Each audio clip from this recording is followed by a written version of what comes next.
नमस्कार, स्वागत है आपका ब्रेकिंग ट्यूब में। और जिस तरीके से नेपाल के चुनाव हुए, नेपाल के आम चुनाव के बाद जिस तरह वहाँ सरकार बनने की प्रक्रिया आगे बढ़ी और जिस तरीके से इस समूचे विषय को लेकर के भारत ने हाथों हाथ लिया है। प्रधानमंत्री नरेंद्र मोदी ने खुद टेलीफोन पर जो आरएसपी के दो बड़े नेता हैं उनसे टेलीफोन पर बातचीत की, उनको शुभकामना दी।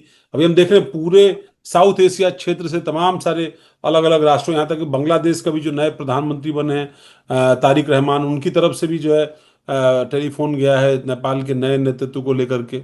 वहाँ सरकार का गठन कैसे होगा, क्योंकि मतगणना आपको पता है, भारत में आप रहते हैं तो आपको अपेक्षा रहती है कि बहुत जल्दी मतगणना के परिणाम आ जाए। लेकिन चूंकि बैलेट पर वहाँ पर वोटिंग हुई थी और काउंटिंग में 3-4 दिनों का लंबा वक्त लगा।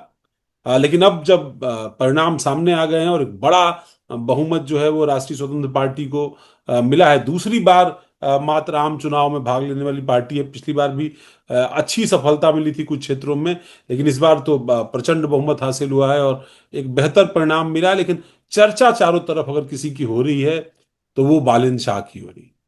बालन शाह के कुछ भाषण सोशल मीडिया पर वायरल है, और न सिर्फ उनकी बल्कि रवि लामछिमे जो पत्रकार हैं उनके भी एक पार्टी खड़ा करने, उस पूरे अभियान में जाने और फिर बालन शाह को अपने साथ जोड़ करके इस राष्ट्रीय आंदोलन को खड़ा करने में एक महत्वपूर्ण भूमिका रही है। लिहाजा इन दोनों के विषय पर और नेपाल के आम चुनावों के विषय पर आप दर्शकों का भी बड़ा सहयोग मिला। बहुत ही बड़ी संख्या में दर्शकों ने सराहा है हमारी पेशकश को। तो वो चर्चा भी हमारे सामने रही। मेरे साथ देवकी नंदन मिश्र जी, आपको याद होंगे पिछली बार उन्होंने जब नेपाल पर हम चर्चा कर रहे थे तो कई ऐसी बातें खासतौर पर परिणाम को लेकर के उन्होंने सामने जाहिर की थी, जो 2 दिन बाद मूर्त रूप में आपके हमारे सामने भी दिखाई पड़ी। देवकी जी, स्वागत है आपका इस चर्चा में। ये जो नेपाल के परिणाम रहे और प्रधानमंत्री की तरफ से भी, नरेंद्र मोदी की तरफ से भी दो बड़े नेताओं को फोन गया आरएसपी के, और साउथ एशिया के तमाम सारे राष्ट्रों से जहां खुद भी नेतृत्व संकट रहा हाल के दिनों में, उन देशों से भी टेलीफोन, श्रीलंका, बांग्लादेश, यहां तक कि पाकिस्तान से भी फोन जो है वो आरएसपी के नेताओं को जा रहा है। ये जीत साउथ एशिया के जो एक तरीके से कहें कि जो जेनजी है पूरा साउथ एशिया का, उसके लिए किस तरीके की साबित होती दिखाई पड़ रही? देखिए, ये जो आरएसपी की जीत है नेपाल में बांग्लादेश और श्रीलंका के बाद, यह एक तरीके से जो लोग बधाई दे रहे हैं, वो बधाई तो एक परंपरा है देने की। एक देश कोई राष्ट्राध्यक्ष बनता है तो अगल बगल के पड़ोसी जो देश होते हैं वो सब बधाई देते ही देते हैं। लेकिन उनके लिए एक डर का भी माहौल है। डर इस वजह से है क्योंकि जिस नेपाल में 70% यूथ है, वो यूथ सड़क पर उतर करके इस तरह से एक इतना बड़ा आंदोलन खड़ा करेगा कि गांव गांव देहात देहात तक जो आरएसपी है उसको उसकी रीच हो जाएगी और उसको वोट मिलने लगेगा। जब चुनाव चल रहा था तो ये बात वहां के लोग ये कह रहे थे, जो जो और लीडर हैं वो यही कह रहे थे कि ये जो बातें हो रही हैं, चाहे रवि रवि लामिछाने कर रहे हों या फिर जो प्रधानमंत्री बनने जा रहे हैं बालेन शाह वो कह रहे हैं, उनकी बात ये कही जा रही थी कि ये शहरी पार्टी है। उन्हें ये हम्म। उम्मीद नहीं थी कि ये शहरी पार्टी देहात में भी इतना ही गुल खिलाएगी जितना शहर में गुल खिलाएगी। काठमांडू की सारी सीटें, 6 से 7 सीटें हैं, सभी जो है आरएसपी जीती है। लेकिन एक जो मुझे चिंता है, देखिए हम लोग तो बधाई ट्रंप को भी दिए थे और हम्म। ट्रंप की जीत पर तो यहाँ पूरा जश्न मना था। अब की ऐसे लग बार रहा था ट्रम्प कि जैसे सरकार। अब की बार ट्रंप सरकार, तो जैसे लग रहा था अपना कोई फूफा जीत गया हो। हम्म। लेकिन उस ट्रंप ने भारत की अपने अल्प कार्यकाल में, करीब 1 साल का कार्यकाल अभी ट्रंप का पूरा नहीं हुआ है, लेकिन इस 1 साल के कार्यकाल में ट्रंप ने जो भारत को की दुर्दशा की है वह निहायत ही चिंताजनक है। अब मैं आपको बात बताने जा रहा हूं। देखिए क्या है, आरएसपी के जो लीडर हैं, जो प्रधानमंत्री बनने वाले हैं बालेन शाह, वैसे तो पार्टी रवि लामिछेने की है, लेकिन जो प्रधानमंत्री पद का उम्मीदवार उनको पहले ही घोषित कर दिया गया था और रवि लामिछेने ने ही किया था। कि हमारे प्रधानमंत्री पद के उम्मीदवार हों, उनकी हिस्ट्री थोड़ा हमको जानना जरूरी है। जी।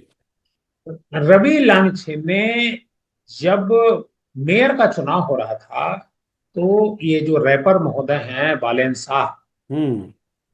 ये निर्दल काठमांडू से चुनाव लड़ते हैं और हम्म। लोगों के भीतर एक आकर्षण पैदा होता है और चुनाव ये जीत भी जाते हैं। और जब ये जीतते हैं तो जो मेयर का ऑफिस होता है, जहां पर मेयर साहब बैठते हैं, हम्म। उस ऑफिस में एक नक्शा लगता है। वैसे तो मेयर है तो उनको काठमांडू का नक्शा लगाना चाहिए, हम्म। लेकिन नहीं, उन्होंने एक नक्शा लगवाया ग्रेटर नेपाल का। इसकी बड़ी चर्चा है ग्रेटर नेपाल के इस नक्शे की। तो ग्रेटर नेपाल का जो नक्शा लगाया, उस नक्शे में भारत के कई हिस्सों को नेपाल में दिखाया गया। दिखाया गया। आप सोचिए कि नेपाल का वह व्यक्ति प्रधानमंत्री बनने जा रहा है जो भारत के हिस्से को, कई सारे हिस्सों को अपने नेपाल में पहले बता चुका है। और आज की तारीख में भी प्रधान, अब वो जब वो मेयर था, तब हम्म। उसने ये बात करी थी। अब देश का प्रधानमंत्री बन गया तो वो किस तरीके से बात करेगा, ये भारत के लोगों को, भारत के नेताओं को यह बात जरूर सोचनी चाहिए।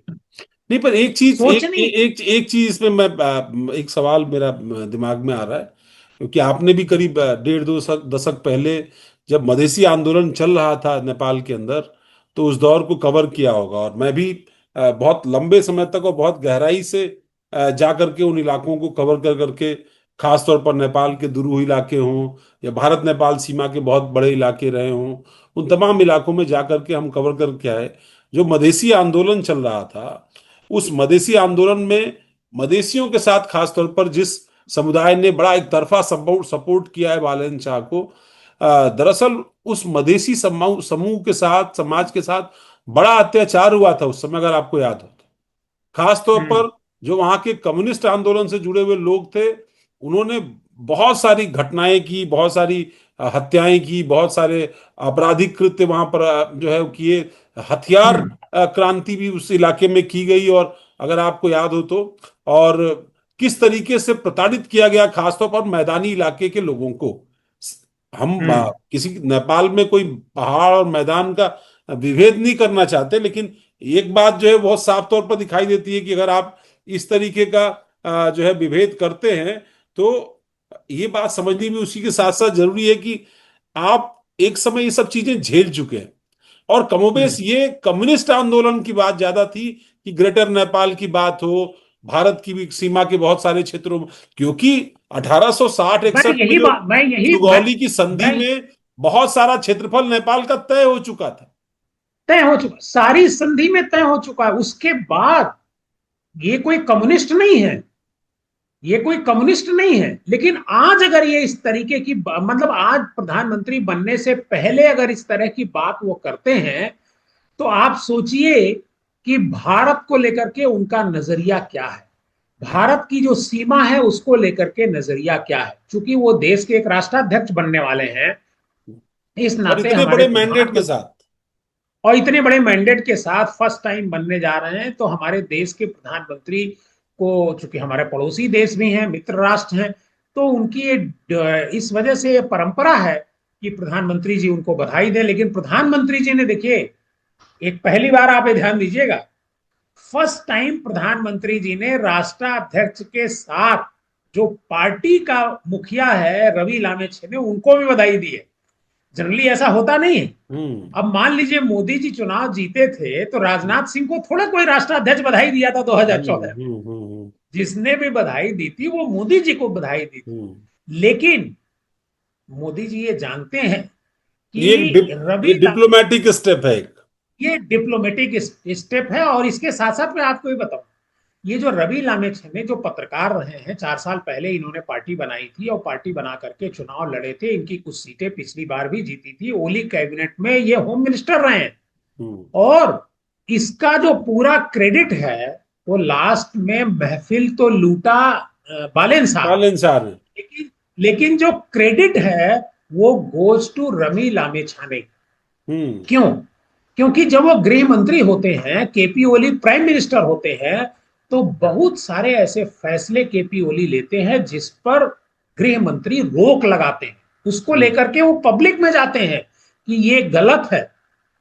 तो ये रवि लामेछे ने, और उसी इसी वजह से सरकार में एक कन्फ्लिक्ट भी चल रहा था जब वो थे, एक बड़ा कन्फ्लिक्ट चल रहा था। और उस कन्फ्लिक्ट के बीच ये उभर करके सामने आते हैं जब ये लगा कि जेनजी जो आंदोलन होता है, और उस आंदोलन में बालेन शाह सामने आते हैं, तो रवि लामेछेने को भी लगता है कि इनको साथ लिया जाए, तो वो साथ उनको लेते हैं। और जब उसी समय वो प्राइम मिनिस्टरियल कैंडिडेट घोषित करते हैं, वो चाहते तो खुद ही प्रधानमंत्री बन सकते थे, हम्म। लेकिन उन्होंने घोषित नहीं किया। नहीं किया। 16 महिला उम्मीदवार भी जीत करके आई, और ज्यादातर जो मैं देख पा रहा हूँ युवा, मतलब 40s के आसपास है, मतलब 30 से 40 साल की उम्र के ही बीच के तमाम सारे जो महिलाएं हैं वो जीत करके आरएसपी के टिकट पर पहुंची हैं। और एक शख्स जो एक जमाने में अमित शाह के सहयोगी भी कहे जाते थे, सुनील बंसल के भी बड़े सहयोगी कहे जाते थे, वो भी चुनाव जीत करके वहां पर गए। पिछली बार वो चुनाव हार गए। पिछली कौन? बार चुनाव हार गए थे तो सोशल मीडिया पर थोड़ा उनका मजाक बना था। वो अखिल भारतीय विद्यार्थी है? परिषद का भी कार्यकर्ता रहे, गढ़वाल यूनिवर्सिटी से अच्छा। भी उन्होंने पढ़ाई वढ़ाई की, डीयू में भी उन्होंने, तो कई जगहों पर उनकी अपनी सक्रियता रही। और उनकी टीम के साथ भी उन्होंने काम किया। यूपी के भी कुछ क्षेत्रों में उनका काम रहा। और गोरक्षपीठ से भी योगी आदित्यनाथ, उत्तर प्रदेश के मुख्यमंत्री, उनसे भी बड़े करीबी रिश्ते रहे। वो चुनाव जीत कर करके लोकसभा इस बार वहां पर संसद में पहुंच रहे हैं। और उनकी भी एक महत्वपूर्ण भूमिका होगी भारत से, खासतौर पर रिश्तों को लेकर। दर्शकों देखिए क्या है, नेपाल और भारत के बीच एक मैत्री का रिश्ता है, और दुनिया में पहला हिंदू राष्ट्र है नेपाल। आप सोचिए कि एक हमारे यहाँ एक बाकायदे सेना में जो है एक रेजिमेंट है, गोरखा रेजिमेंट। और गोरखा रेजिमेंट जो है संदीप राणा। वो नेपाल। जी। संदीप राणा नाम है उनका। वो संदीप राणा उनके पीएस थे अमित शाह जी के। वो अमित शाह जी ने उनको चुनाव लड़ाया था, लेकिन वो चुनाव हार गए थे। इससे हम्म। नहीं, पिछली बार लड़े थे। हम्म। पिछली बार हार गए थे, इस बार वो चुनाव जीत गए। हाँ, इस बार वो चुनाव जीत गए थे। बड़ी कोशिश की थी अमित शाह जी ने कि वो चुनाव जीत जाए, लेकिन वो चुनाव जीत नहीं पाए थे। तो अब जो सिचुएशन है, हमको नेपाल पर भारत को बहुत पैनी नजर रखनी पड़ेगी। भारत की तरफ से जो बधाई दी गई है वो थोड़ा देर में दी गई है। हम्म। चाइना ने सबसे पहले हम्म। नेपाल के प्रधानमंत्री जो होने वाले हैं, और रवि लामेछे ने आरएसपी पार्टी को, दोनों को बधाई दी गई। सबसे हम्म। पहले बधाई उन्होंने ही दी। बाकी लोग तो बाद में दिए, लेकिन सबसे पहले उन्होंने बधाई दी। तो हमको चाइना का सबसे ज्यादा इन्वेस्टमेंट नेपाल में है, तो भारत हम्म। को इस पर नजर रखनी पड़ेगी। हालांकि बहुत सारे सामान भारत से ही नेपाल में जाता है, खाने पीने के, सरिया जाता है, सीमेंट जाता है, खाने पीने के बहुत सारे सामान जाते हैं, फल और सब्जियां जाती हैं, तेल जाता है। ये सब कुछ नेपाल भारत से ही जाता है। हम्म। लेकिन इसके बाद भी हमको चाइना की जिस तरीके से नेपाल में दखल बढ़ रही है, तो हमको थोड़ा सा सतर्कता भारत को बरतनी पड़ेगी। क्योंकि जब हम्म। भूकंप आया था उस दौरान नेपाल ने भारत के खिलाफ टिप्पणी की थी। भारत की कुछ ऐसी एक्टिविटी थी जो नहीं होनी चाहिए थी।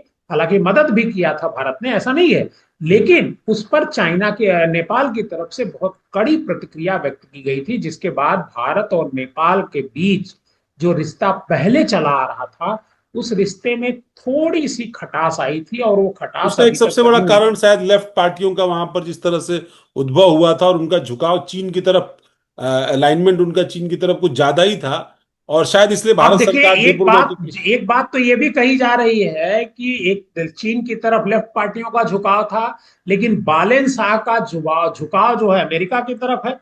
और अमेरिका ने फंड किया है उनको जेनजी चुनाव आंदोलन लड़ने के को, लिए। जेनजी आंदोलन को। जेनजी आंदोलन को अमेरिका ने फंड किया, बांग्लादेश में उसने फंड किया। तो अमेरिका की सीआईए अगर ऐसा कर रही है, तो हमारे ये बहुत बगल में खतरनाक है, अमेरिका अगर, साउथ एशिया और दुनिया के लिए बहुत खतरनाक है। बहुत पर ही खतरनाक, और बांग्लादेश इस खासकर मामले में भारत बच के गया। लिए। बांग्लादेश इस मामले में बच गया देवकी जी, क्योंकि वहां जो नहीं, नेशनल सिटीजन्स पार्टी थी एनसीपी जैन जी की, वो बुरी तरीके से चुनाव हार गई। वो बुरी तरह से हार गई, लेकिन जो बने हैं उनके भी अमेरिका से अच्छे रिश्ते हैं। अमेरिका के प्रयास से ही वो कहीं पर निर्वासित जीवन जी रहे थे पिछले 20 रहमान सालों से। साहब, रहमान खालिदा जी, साहब खालिदा तो जिया के बेटे। अल्लाह जी के बेटे। तो अमेरिका का जो सीआईए है वो ये सब काम करता रहता है। तो अगर ऐसी बात है कि सीआईए ने जिंजी को फंड किया और इतना बड़ा आंदोलन खड़ा कराया और सरकार बनवाई है, तो कुछ तो, कोई तो इसके पीछे उसकी रणनीति होगी। तो मैं नहीं, क्षमा फिर तो चाहता हूं। फिर तो फिर तो अगर आप ये बात कह रहे हैं तो फिर तो ये रणनीति बड़ी दूसरे तरीके की, वो वही रणनीति है कि कल को जैसे गल्फ में धीरे धीरे अमेरिका ने अपना प्रभाव बनाया, कुवैत में, इराक में, यूएई में, तमाम सारी जगहों पर उसने अपने बेस, एयर बेस बनाए, तमाम सारी जगहों पर उसने अपने जो सैन्य टुकड़ी है उसको स्थापित किया, एम्बेसी वगैरह तो पहले से ही इन जगहों पर है। लेकिन अब चीन और भारत के बीच में अगर नेपाल के अंदर ऐसी कोई परिस्थिति है, जिस तरीके से बांग्लादेश में ये कहा ही जा रहा था कि जो पुरानी सरकार थी, जो प्रधानमंत्री थी, वो इस बात के लिए तैयार नहीं हो रही थी कि वो अपना एक आइलैंड अमेरिका को दें, और इसीलिए वहां पर उस जेनजी आंदोलन को बढ़ाया गया, उनकी सरकार को अपदस्थ कराया गया, जबकि वो चुनाव ही कुछ दिन पहले जीती थी वहां पर, उनको वहां से निर्वासित होना पड़ा। और फिर वहां जेनजी आंदोलन के बाद एक केयरटेकर सरकार बनी, और अब वहां पर एक निर्वाचित सरकार बनी है जो थोड़ा सा उसका प्रो अमेरिकन जो है स्टैंड रहा है। और जैसा आपने कहा कि ऑलरेडी जो निर्वासित प्रधानमंत्री के बेटे थे उनको लगातार प्रोटेक्शन अमेरिकन एजेंसीज की तरफ से मिल रहा था, पर ये खतरनाक है। खास तौर पर जेनजी से आंदोलन से भारत निकले के हुए लिए लोग, खतरनाक बालेंसा हो या रवि लामिछामे हो, ये सब लोग दक्षिण एशिया में एक रोल मॉडल की तरह उभर रहे हैं।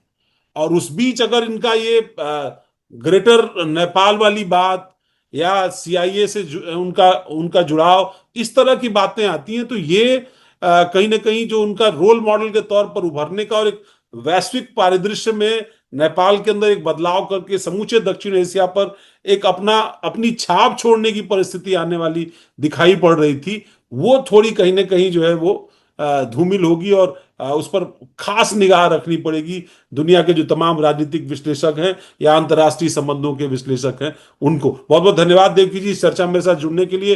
ये महत्वपूर्ण था, इसलिए हमने आपके सामने ये चर्चा रखी कि कैसे दक्षिण एशिया में एक रोल मॉडल की तरह उभर रहा, चाहे वो बालेन शाह का चेहरा हो या रवि लामिछामे का चेहरा हो, ये तमाम सारे लोग उभरे तो जरूर हैं, लेकिन ग्रेटर नेपाल के उस नक्शे की बात, या उनका जो थॉट प्रोसेस है, या अमेरिकन एजेंसीज के साथ उनके जो रिश्ते हैं, इनको लेकर के देखिए, भारतीय एजेंसियां, भारतीय जो विश्लेषण है, जो अंतर्राष्ट्रीय संबंधों का विश्लेषण करते हैं ऐसे विश्लेषक, इन सबको कुछ संदेह भी है। बालेंसा को, रवि लामिछामे को इस तरह के कदम, और खास तौर पर विश्व वैश्विक संबंधों को लेकर के और पड़ोसियों से संबंधों को लेकर के अपनी स्थिति को ज्यादा स्पष्ट करना पड़ेगा।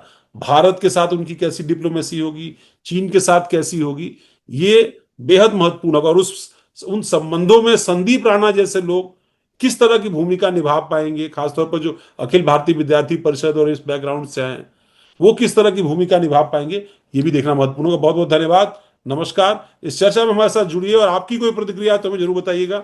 इस प्रतिक्रिया पर भी हमारी नजर रहेगी, और उसके हिसाब से आप किस तरह के वीडियोज या किन मुद्दों पर वीडियोज चाहते हैं वो भी आप हमें जरूर बताइएगा। बहुत बहुत धन्यवाद, नमस्कार।